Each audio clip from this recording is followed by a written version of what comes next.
Why would a man worth billions choose to walk alone, without guards or luxury? Why would someone born into unimaginable wealth live like a common man, without flash, without fame, without force? What was he hiding? Or rather, what was he quietly building? While most billionaires chase headlines, private jets, and the thrill of global rankings, Ratan Tata did something unheard of. He stayed in the background, silent, steady, focused. He didn't wear Rolex watches or throw lavish parties. Instead, he showed up to work in a simple suit, often driving himself, without convoys, without chaos. Why didn't he want the world to see his power? Because the truth was, his power wasn't in being seen. It was in what he chose not to show. Born into the legacy of the Tata Empire, he had every chance to sit back and enjoy life. A life filled with palaces, champagne, and red carpets. But he rejected all of it. Why? Because his vision wasn't about comfort. It was about contribution. How many billionaires do you know who would give away their stake to charity? Ratan Tata didn't just talk about change. He embedded it into the DNA of Tata Group. 66% of Tata Sons is owned by charitable trusts. That means every time Tata earns, India benefits. Hospitals are funded, schools are built, farmers get support, not because the government said so, but because Ratan Tata believed it was his duty. But what does it take to turn away from the fame and fortune that most people chase their entire lives? Maybe it's clarity, maybe it's courage, or maybe it's something deeper. Ratan Tata's humility wasn't a marketing trick, it was his way of life. The world often asked, why isn't he on the Forbes Billionaire list? And he could have answered with bitterness or pride, but he didn't. He smiled and said nothing.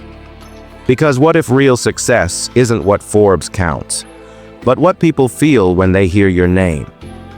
His employees didn't just work for him, they respected him deeply. They knew he wouldn't abandon them in crisis, that he walked the same path he expected them to. He wasn't above them, he was with them. And maybe that's why he's in a league of his own. What do you call a man who has everything but chooses to live with nothing more than purpose? You don't call him rich, you call him wise, you call him a leader, you call him Ratan Tata. So, why didn't he make it to the billionaire list? Maybe because he was too busy building something bigger than wealth, a legacy. And that, my friend, doesn't need numbers. It just needs a heart big enough to hold a nation. What kind of man walks into a war zone, not with weapons, but with compassion? What kind of billionaire doesn't hide behind walls when the nation is burning, but walks right into the fire with his heart on his sleeve? The answer begins on the night of the 26th of November 2008, when terror painted the skies of Mumbai in smoke and screams. The majestic Taj Mahal Palace Hotel, pride of India, and the beating heart of the Tata Group, was under siege. Bullets tore through halls, grenades echoed, and the air was thick with fear. Where was Ratan Tata while his legacy stood engulfed in flames? Hiding in some foreign mansion like many others? He was standing at the gates, alone. Why would a man of his stature risk everything, his life, his safety, to step into that chaos? Because he wasn't just a businessman, he was the guardian of every soul working under his name.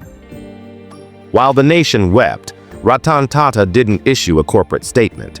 He didn't schedule a press conference. He simply showed up. No bodyguards, no cameras. Just him, quietly walking among the ashes, meeting every injured employee, embracing grieving families.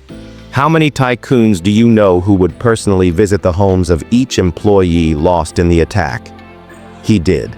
Not once, not for the media, but because his heart wouldn't let him do anything less. They say true leadership is tested in times of crisis. That night, the test came not in boardrooms, but in blood-stained corridors. When the hotel was being rebuilt, many expected layoffs, cost-cutting, silence. But what happened shocked the nation. Why did Ratan Tata refuse to fire even a single employee after the attack? Because in his eyes, loyalty was a two-way street. He ensured every staff member received full salary during closure. Children of the deceased got lifelong education support, and medical bills were covered without question. He didn't just rebuild a hotel, he rebuilt trust in humanity. What kind of legacy leaves a nation in tears? But not out of sadness, out of respect. It's the kind that doesn't scream for headlines, the kind that walks quietly but leaves footprints that never fade. As the world moved on from November 26th, Ratan Tata remained in the hearts of every Indian, not for saving a building, but for saving dignity in the darkest hour. What do you call a man who doesn't need to prove anything, yet proves everything through silent action? You call him a hero with no cape, just unmatched character. So maybe he never stood on stage, never raised his voice, never gave speeches to stir nations. But that night, when fear ruled and hope broke, Ratan Tata stood tall, and the entire country silently saluted. What if you had the power to make billions, but chose to make lives better instead? What if every deal you signed could make you richer, yet you gave it all away to those who needed it more? Why would someone sacrifice fame, lists, and fortune just to put a smile on a stranger's face? That's the mystery the world still tries to solve when it looks at Ratan Tata, a man whose greatest achievement wasn't profit, but purpose. Long before the world started talking about philanthropy, Ratan Tata was silently doing it. He didn't build schools for a ribbon-cutting photo. He built them because he believed that a child in a village deserved the same dream as a child in a skyscraper. He didn't fund hospitals to name them after himself. He did it because he had seen what pain looks like when no one can afford hope. And then came his boldest move, one that made headlines across the globe. Why would the chairman of a multi-billion-dollar empire create the world's cheapest car? Not for investors, not for prestige, but for one father.